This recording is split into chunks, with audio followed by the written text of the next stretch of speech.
தஞ்சைக்கு சென்ற அதிமுக பொதுச் செயலாளர் எடப்பாடி கே பழனிசாமிக்கு கழக நிர்வாகிகள், தொண்டர்கள் மற்றும் பொதுமக்கள் ஆதரவோடு உற்சாக வரவேற்பு அளித்தனர்.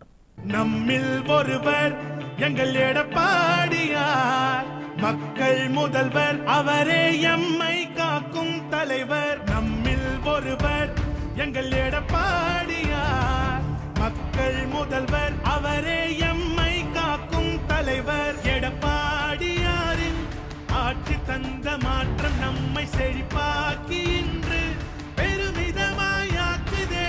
துயர் வந்த போதும் கடமை கொண்டு காத்து நம்மை தடை மீறச் செய்தே நம்மை காத்திட்டார். எடப்பாடியாரின் ஆட்சி இங்கு மீண்டும் மீண்டும் வேண்டுமே. நம் உலகை வென்ற தமிழன் என்று பெருமை கொள்ள வேண்டுமே. எடப்பாடியாரின் ஆட்சி இங்கு மீண்டும் மீண்டும்